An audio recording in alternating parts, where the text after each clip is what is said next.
시중에 페트병 3분의 1 정도는 손쉽게 라벨을 손으로 뗄 수가 있습니다. 페트병의 라벨을 떼서 버리는 투명 페트병 분리배출이 됐습니다. 시중에 취재진이 확인했더니 환경부는 국내 페트병 재활용도를 높이기 위해 2019년 12월부터 페트병 라벨을 제거 가능한 접착 형태로 변경하도록 하고 2020년 6월 투명 유색 페트병을 별도로 분리배출하는 시범 사업을 시작했습니다. 국내 페트병의 재활용 비율이 낮은 이유는 브랜드명, 생산지 정보 등을 표시하는 라벨 때문인데요. 현재 국내에서 재활용 가능한 페트병의 비율은 어느 정도일까요? 오직 10%에 불과합니다. 도대체 왜 그럴까요?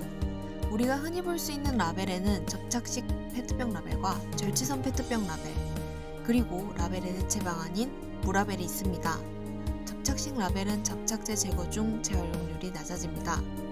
절취선 페트병 라벨은 손으로 떼지 않으면 수분리 과정에서 라벨 분리가 어렵기 때문에 2차적인 환경 오염을 발생시킵니다. 그러나 무라벨의 경우에는 원산지 정보, 무기물 함량 등 필수 정보 표기를 할 수 없을 뿐 아니라 색상과 브랜드명을 활용한 마케팅이 불가능합니다.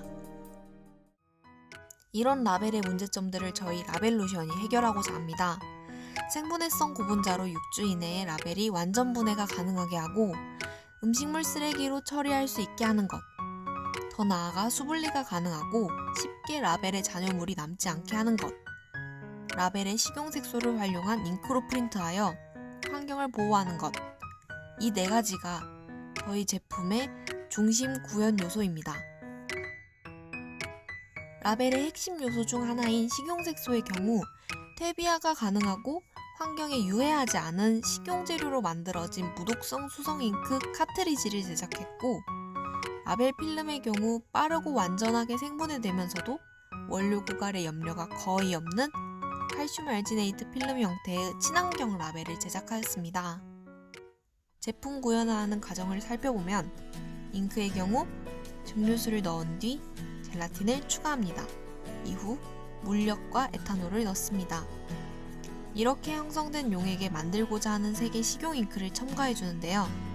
이후 불순물 제거를 위해 분별 깔때기에 잉크를 걸러주면 식용색소가 완성됩니다. 식용색소의 구성성분 비율은 다음과 같습니다. 라벨에 필요한 필름은 2가지 종류로 코팅을 해주는 코팅 필름과 인쇄면이 될 인쇄 필름이 있습니다. 코팅 필름의 경우 알긴산 1.6% 70g을 이용해 만들었고, 인쇄 필름의 경우 알긴산 1.6% 120g에 인장 강도 강화를 위한 전분 9g을 추가했습니다. 두 종류의 필름은 알긴산 용액을 적정 두께로 맞춰 종이 위에 얇게 도포한 뒤 젖산칼슘을 뿌려 막을 형성시켰습니다. 이때 형성된 막을 필름으로 사용하게 됩니다. 최종 단계인 라벨 제작에서 식용종이와 자체 제작 필름의 프린트 테스트를 진행하였는데요. 종이는 설탕 종이, 전분 종이, 옥수수 섬유 종이를 이용해 실험을 진행했습니다.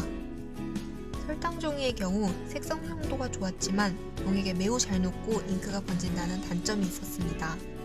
전분 종이는 설탕 종이와 마찬가지로 색 선명도는 좋았지만 잉크가 잘 번졌고 건조되면 딱딱해진다는 단점이 있었습니다.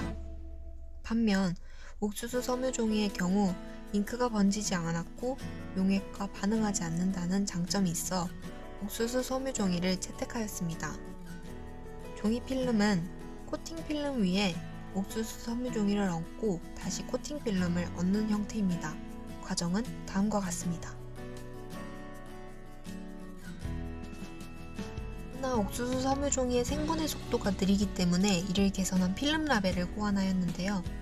필름 라벨의 경우 코팅 필름 위에 인쇄 필름을 얹고 다시 코팅 필름을 얹는 형식입니다. 필름 라벨 프린트 및 부착 과정은 다음과 같습니다.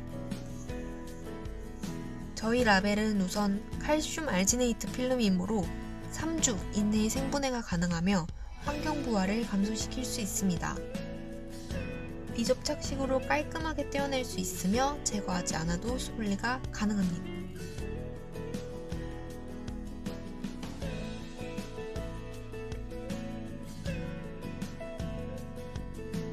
마지막으로 기업은 브랜딩을 할 수 있고 소비자는 제품의 정보를 파악할 수 있습니다.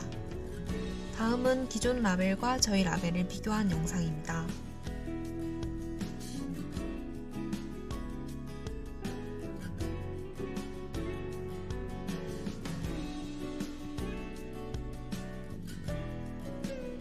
이처럼 저희 제품은 훨씬 빠르고 깨끗하게 제거할 수 있습니다. 폐페트병은 폴리에스터 섬유로 재활용이 가능한 가치 있는 자원인데요. 현재 국내 기업은 섬유 제작을 위해 세계 각국에서 이를 수입해 60억 원 가량 지출하고 있습니다. 저희 라벨을 사용한다면 페트병의 재활용률이 상승하여 이 같은 불필요한 지출을 확연하게 절감할 수 있을 것이라 예상합니다. 더불어 기존 브랜딩을 유지할 수 있을 뿐만 아니라 친환경 기업 이미지 창출이 가능해 B2B 상품으로서 충분한 가치가 있습니다. 실제로 글로벌 인쇄 라벨 시장은 지속적으로 성장하여 2026년에는 670억 달러 규모에 이를 것으로 판단됩니다. 저희 팀은 다음과 같이 구성되어 있습니다. 지구를 지키는 모든 일상의 히어로를 위하여. 이상 아이디어뱅크의 라벨로션이었습니다.